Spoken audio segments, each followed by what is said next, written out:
selamat sore biosaintis Indonesia dimanapun berada. Kita di kuliah online FGMI, Forum Biosaintis Muda Indonesia.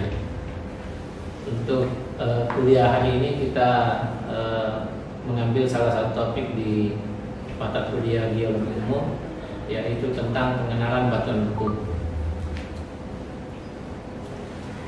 Sebelum kita masuk ke batuan beku, terlebih dahulu kita review sebentar ya, sedikit mengenai susunan interior bumi ya. Mungkin ini biasanya adalah materi pertama di Geologi Umum ya. Sebelum kita masuk untuk melihat apa itu batuan beku. Kalau di sini kita lihat interior bumi itu ya, kalau bagian atasnya kita lihat ini adalah merupakan mantel atas yang terdiri dari dua, yaitu ada oseanik keras dan ada kontinental keras. Di mana oseanik keras ini itu umumnya disusun oleh batuan-batuan basah, sedangkan kontinental keras ini itu disusun umumnya adalah batuan-batuan yang bersifat intermediate sampai asam. Kalau kita lihat susunannya di sini di kontinental keras itu umumnya didominasi oleh mineral-mineral atau unsur-unsur aluminium dan silika yang tinggi, sedangkan di kerak itu silikanya lebih kurang dan didominasi oleh kandungan Mg dan Fe yang lebih dominan. Jadi inilah nanti akan membedakan jenis batuan beku nanti yang akan kita lihat ya. Jadi dari segi komposisi keraknya itu sudah berbeda, berarti ini akan sangat dipengaruhi oleh komposisi magmanya nanti. Ya, kemudian kita lihat di sini ada gambar yang memperlihatkan tentang di mana posisi oseanik keras dengan kontinental keras ya. Di sini ada yang kita sebut dengan di bagian mantel itu ada astenosfer dan ada litosfer.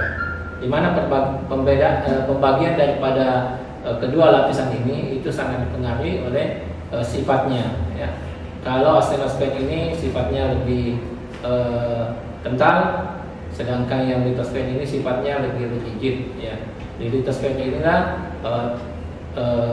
di bagian atasnya yang keras dan kaku, inilah yang kita sebut dengan litosfer ya, litosfer atau kerak ya, kerak ya.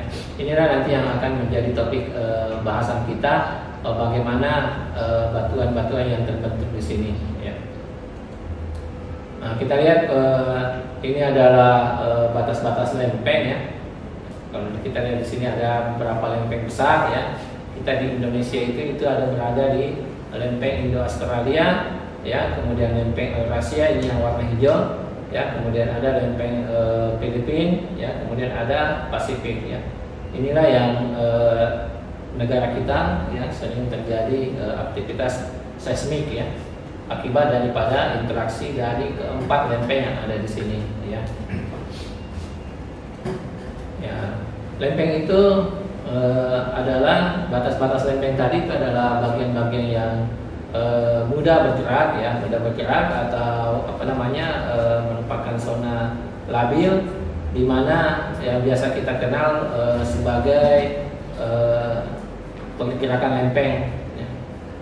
Di mana pergerakannya ada tiga, ada yang zona yang kita kenal dengan zona konvergen ya, di mana ketemunya antara lempeng oseanik dengan lempeng kontinen ya. Kemudian ada yang kita sebut dengan zona divergen, di mana biasanya terjadi di pematang tengah samudera atau tengah samudera ya, di mana magma yang berasal dari astenosfer itu mendekat ke atas dan yang mengakibatkan letaknya kerak samudera sehingga bergerak ya, saling memisah atau saling menjauh. Ini yang kita sebut dengan zona divergen ya. Sedangkan di zona konvergen tadi yang di sini ya, itu ketemunya antara kerak samudra dan kerak benua ya, di mana di sini menghasilkan magma, ya, akibat dari peleburan lempeng, ya. Di sini juga nanti akan menghasilkan aktivitas vulkanik. Di sini juga menghasilkan magma, ya, tapi menghasilkan juga vulkanik bawah laut. Ini nanti akan memberikan jenis litologi atau batuan yang berbeda, ya. Kemudian ada hotspot, ya, kita kenal dengan hotspot, ya. Kemudian ada zona divergen, ya, zona transform, maaf ya, transform, ya, atau pergerakan mendatar dari pergerakan lempeng, ya. Ini adalah karakteristik magma yang ada, ya, ada yang sifatnya basaltik, ya, basal, ada yang andesit, ya, ada yang dasit, dan ada yang rheolit. Ya. Inilah nanti yang akan memberikan perbedaan batuan yang ada di dunia, ya. Di mana sifat-sifat magma ini itu sangat dipengaruhi oleh kandungan daripada silikanya, ya.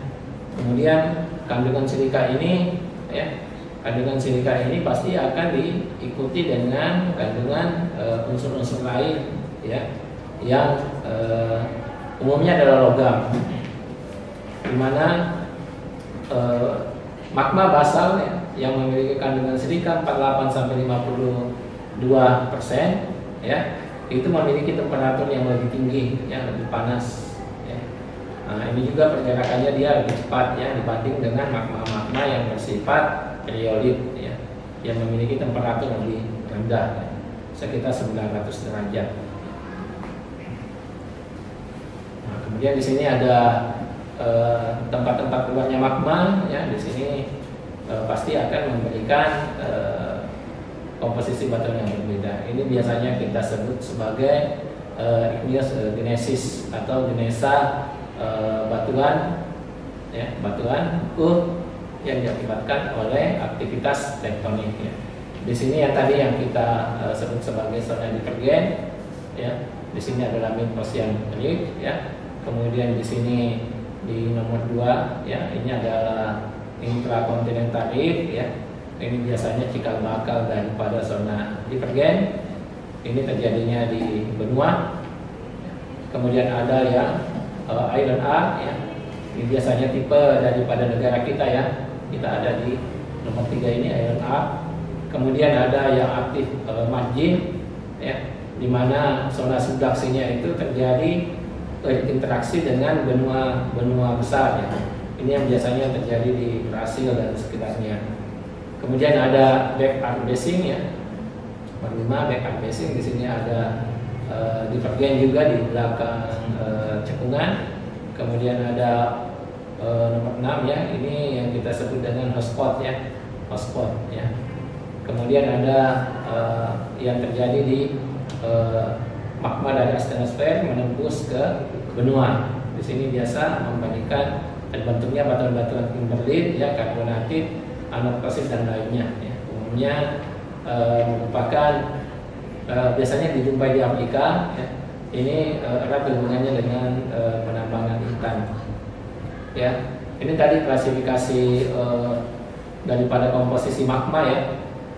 Magma yang sifatnya rheolit biasa kita sebut dengan felsit, biasa kita sebut sebagai magma asam, ya, di mana temperaturnya rendah, berbeda dengan yang basah atau mafic. Ini memiliki temperatur yang lebih tinggi, ya.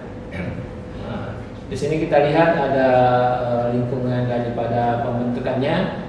Di sini ada ekstrusif, ada intrusif, ya. Jadi magma yang bersifat sama itu bisa membentuk batuan yang berbeda. Itu sangat erat hubungannya dengan tempat pembekuan magma tersebut. Apabila magma tersebut membeku di luar permukaan, itu yang kita sebut dengan proses ekstrusif, ya, keluarnya magma dari permukaan, atau biasa disebut dengan proses vulkanik. Jika magmanya magma asam, ya, itu batuan yang dia bentuk biasa kita sebut dengan rheolitik, dengan ciri-ciri dari ukuran mineralnya itu sangat halus, ya, itu sangat halus. Biasa kita sebut dengan tekstur alfanitik. Sedangkan bila dia membeku di dalam permukaan yang biasa kita sebut dengan intrusif, biasa juga plutonik, ya, ini akan menghasilkan batuan granit yang dapat dibedakan dari ukuran daripada mineralnya, ya, ukuran mineralnya. Di sini ukuran mineralnya lebih besar-besar, sedangkan di vulkanik, ya, extrusive, ukuran mineralnya lebih halus, ya, kadang tidak bisa dibedakan dengan menggunakan mata biasa, ya. Sedangkan kandungan unsurnya, kandungan mineralnya itu sama, ya. Ya, begitu juga batuan-batuan yang dibentuk dari magma yang bersifat mafic, ya. Di sini apabila dia membeku di permukaan itu kita sebut dengan basal, yang dicirikan dengan ukuran mineralnya yang lebih halus, ya. Sedangkan apabila dia membeku di dalam permukaan kita sebut dengan gabbro, dengan perbedaan ukuran mineral. Perbedaan ukuran mineral inilah yang biasa kita sebut dengan tekstur. Tekstur itu sangat dipengaruhi oleh dari tempat terbentuknya batuan tersebut. Jika tempat terbentuknya di dalam, dia akan memiliki tekstur yang lebih besar, ya, mineralnya, ukuran mineralnya itu lebih kasar, ya. Sedangkan apabila dia membeku di luar permukaan, itu akan memberi tekstur yang halus atau ukuran mineralnya yang lebih halus, ya. Jadi kandungan mineralogi dari batuan yang membeku di dalam permukaan atau di luar permukaan itu sama, ya. Yang membedakan adalah ukuran mineralnya.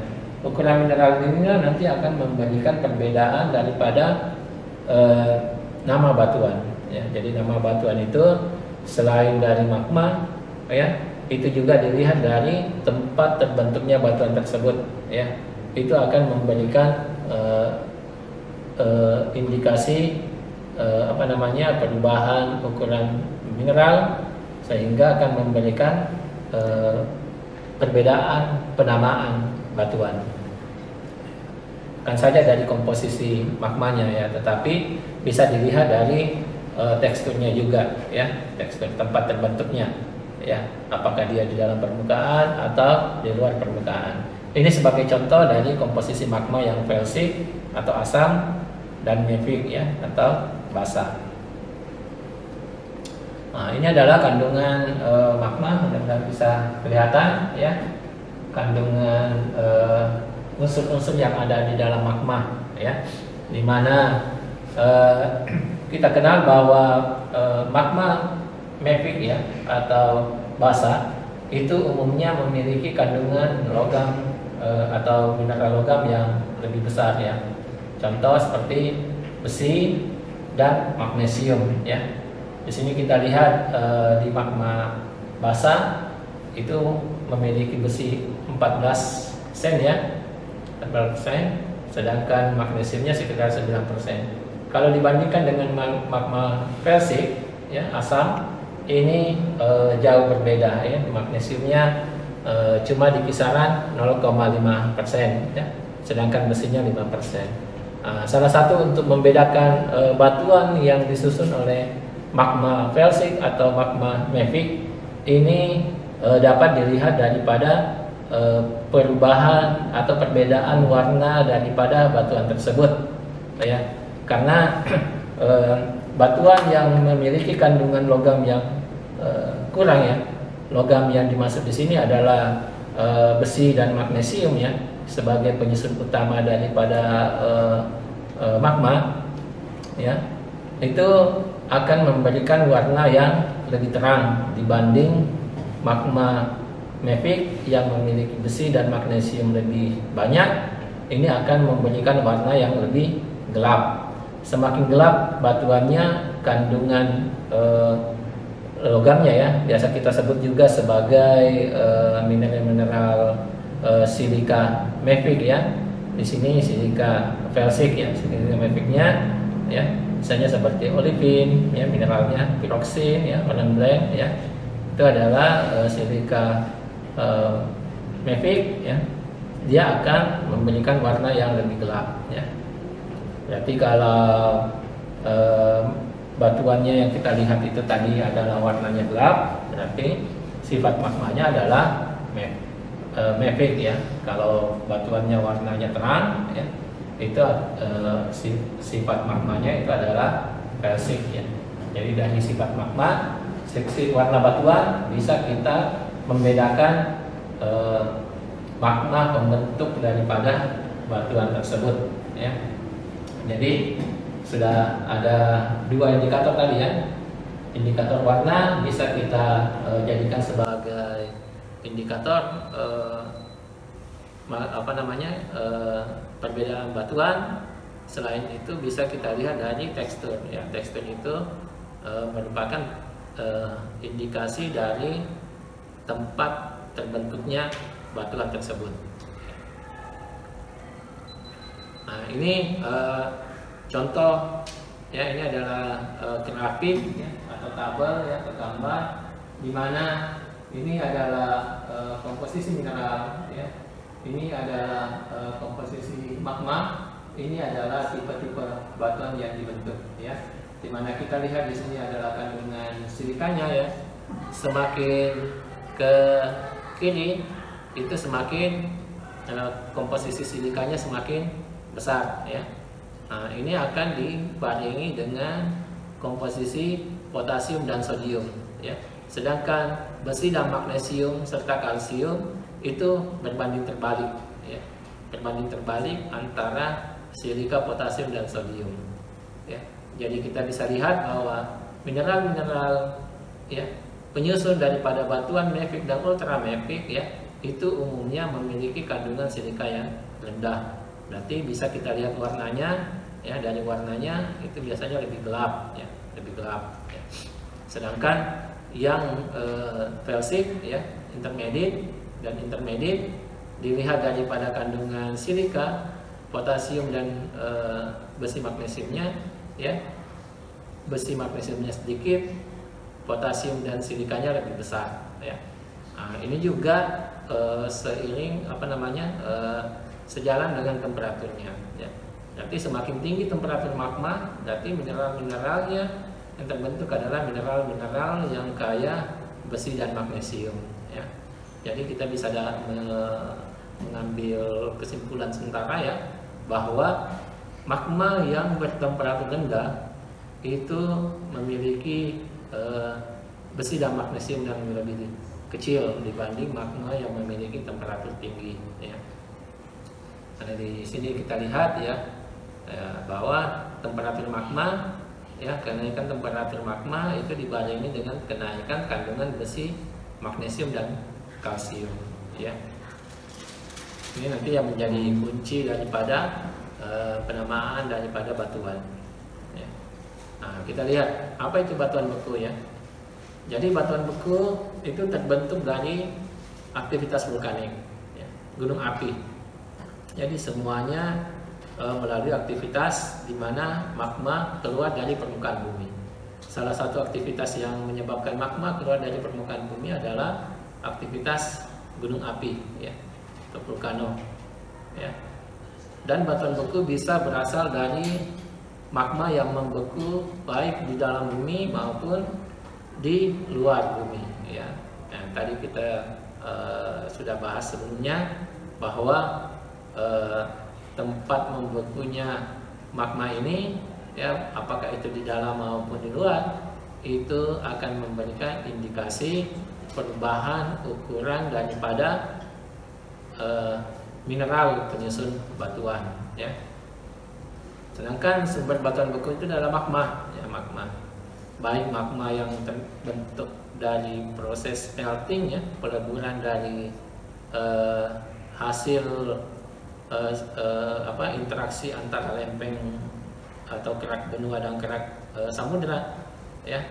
Tapi bisa juga magma yang berasal langsung dari astenosfer ya, contohnya yang keluar melalui zona divergen, atau bisa juga dari hotspot ya, hotspot. Sedangkan temperaturnya itu beragam ya, beragam. Semakin tinggi temperaturnya magmanya semakin basah, ya, sifatnya basah. Semakin rendah, magmanya bersifat asam, ya. Sedangkan magma sendiri itu adalah, ya, massa cair, panas, ya, panas, terdiri dari unsur-unsur utama yang ada di dalam bumi seperti Si, Al, Fe, Ca, Mg, K, H, dan O. Sedangkan unsur yang terbanyak itu adalah SiO2 yang biasa kita sebut dengan silika. Unsur-unsur inilah nanti yang menjadi penyusun utama daripada mineral-mineral pembentuk batuan beku. Ya. Dimana di sini kita lihat ada Fe, ada Mg, ada Ca, ya.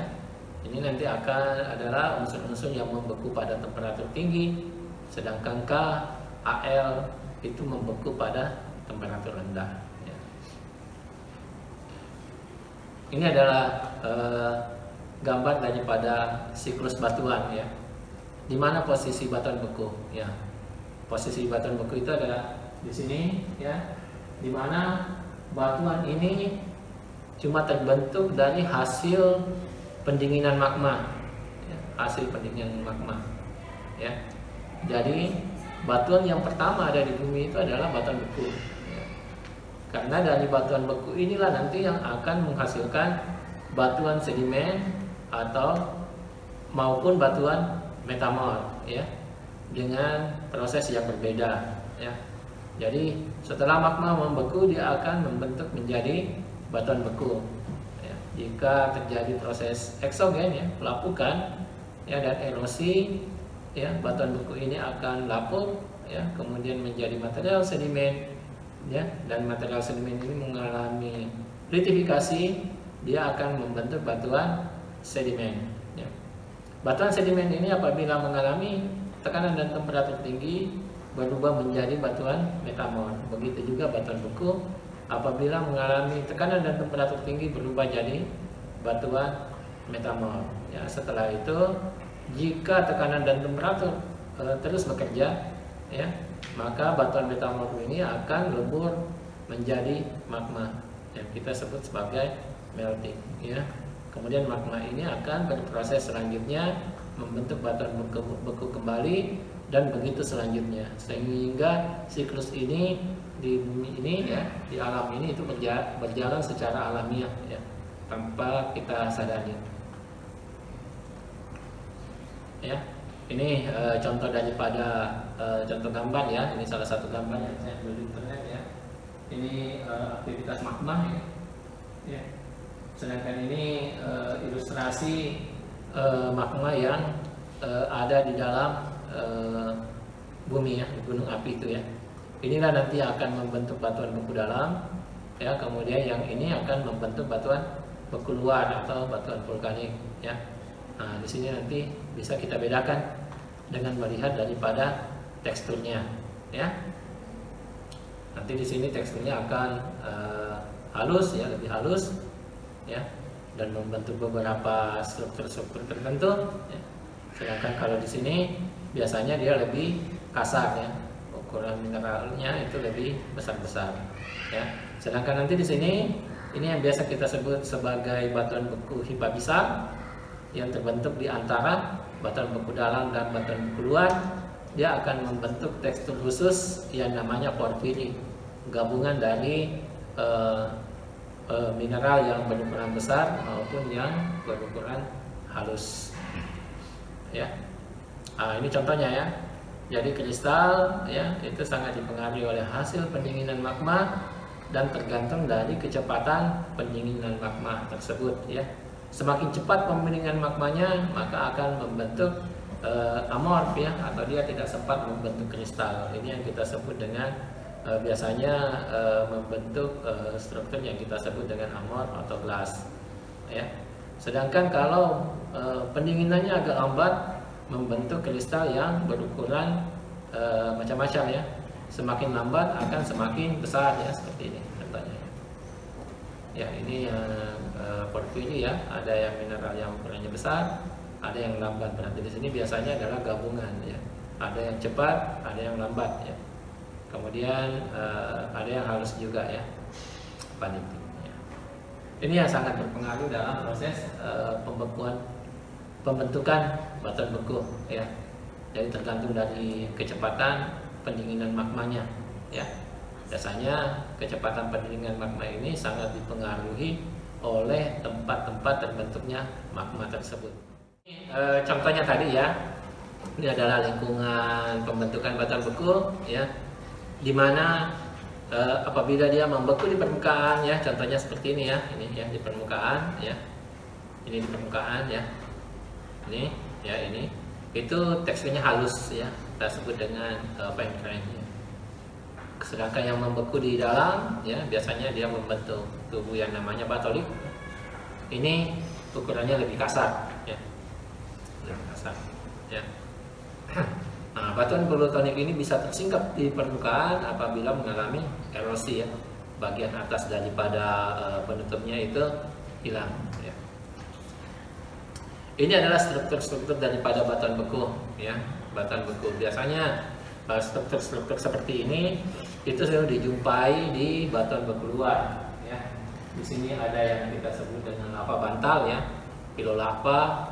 Ini biasanya erat hubungannya di mana magma keluar pada lingkungan yang air ya, ada mengandung air, mungkin di laut ya, atau di danau ya, atau di mana saja ya yang mengandung air ya. Biasanya umumnya terjadi di laut ya, di mana magma pada saat naik ke permukaan itu langsung bereaksi atau terkontak bereaksi dengan air laut ya, air. Makanya dia akan membentuk gumpalan-gumpalan yang menyerupai bantal yang biasa kita sebut dengan lava bantal ya. Kemudian ada juga yang membentuk kekar-kartian ya. Ini biasanya adalah aliran lava ya. Dia akan membentuk segi 8 ya, segi 6 ya, heksagonal ya. Kemudian ini ada pahuhu ya. Ini adalah aliran lava juga. Kemudian biasanya yang bentuk-bentuk tali ini yang kita sebut dengan propilava ya. Jadi biasanya magma yang membeku di permukaan itu akan memberikan struktur-struktur yang lebih banyak ya. Nah, ini contoh daripada aliran lava ya, mana di bagian dalamnya itu adalah aliran, sedangkan bagian luarnya itu adalah ada bagian bawahnya adalah kekartian ya. Sedangkan di bagian atasnya itu adalah autoplexia ya. Nanti ini contoh daripada aliran daripada lava ya. Ini tadi yang kristal amorf ya, yang pendinginannya sangat cepat ya, dia akan membentuk gelas ya. Sedangkan ini adalah lubang-lubang daripada keluarnya magma yang biasa kita sebut dengan scoria ya. Ini tadi ya, tekstur apanitik ya daripada batuan ya, batuan beku ya, dimana mineralnya tidak bisa kita lihat dengan mata ya.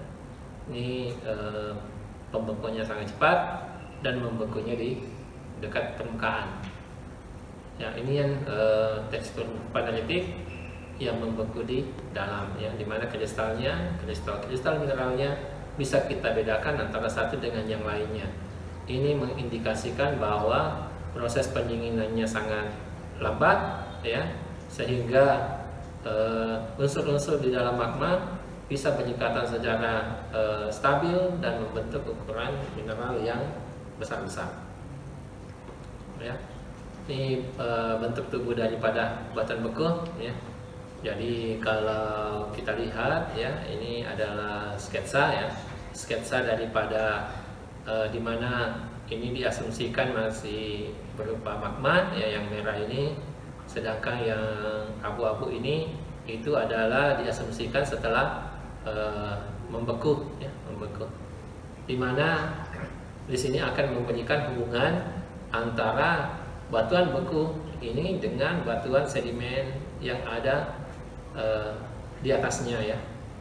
Ya, ada yang memotong batuan sedimen dan ada yang searah perlapisan batuan sedimen. Yang memotong ini yang kita sebut dengan diskordan, sedangkan yang searah ini yang kita sebut dengan konkordan ya. di mana ada yang berupa sil, ada lakolit, ada lopolit ya. Kemudian yang diskordan ada yang berupa dai, ada yang berupa stok ya. Kemudian ada yang berupa batolit ya. Ya, ini nanti penamaannya itu sangat erat hubungannya dengan panjang atau diameter daripada bentuk tubuh daripada batuan beku ini ya. Ini contohnya ya, ini sil ya, ini lakolit yang lebih tebal ya, kemudian ada lopolit yang lebih tebal lagi ya. Ini bisa sampai ratusan meter ya panjangnya ya. Ini contohnya ya. Ini adalah bentuk tubuh yang konkordan, yang memotong daripada yang searah dengan lapisan batuan yang ada di atasnya. Ya, kemudian ini adalah diskordan ya, ini dai ya. Ini ukurannya bisa di bawah 20 meter ya. Bisa beberapa senti sampai 20 meter ya. Kemudian di sini ada stok ya. Kemudian ada batolik ya. Batolik ini yang bisa sampai puluhan kilometer ukurannya ya. Biasanya batuan batolik inilah yang biasanya dijadikan sebagai batuan alas atau batuan dasar ya untuk dikerak benua ya. Ini contoh-contoh batuan beku yang secara umum kita jumpai ya. Ada andesit, ada basal, ada granit, ada diorit, ada gabbro ya. Andesit ya, andesit ini biasanya sifatnya intermediate, ada basal sifatnya basah ya. Ini adalah batuan beku luar ya, batuan beku dalamnya adalah gabbro. Ini ada andesit sebagai batuan beku luar, batuan beku dalamnya adalah diorit ya. Kemudian ada granit, granit ini adalah yang asam ya. Mungkin sekian kuliah online kita pada hari ini yang tema pengenalan batuan beku. Mungkin di lain waktu nanti kita akan lanjutkan dengan bagaimana sih cara penamaan daripada batuan beku tersebut ya.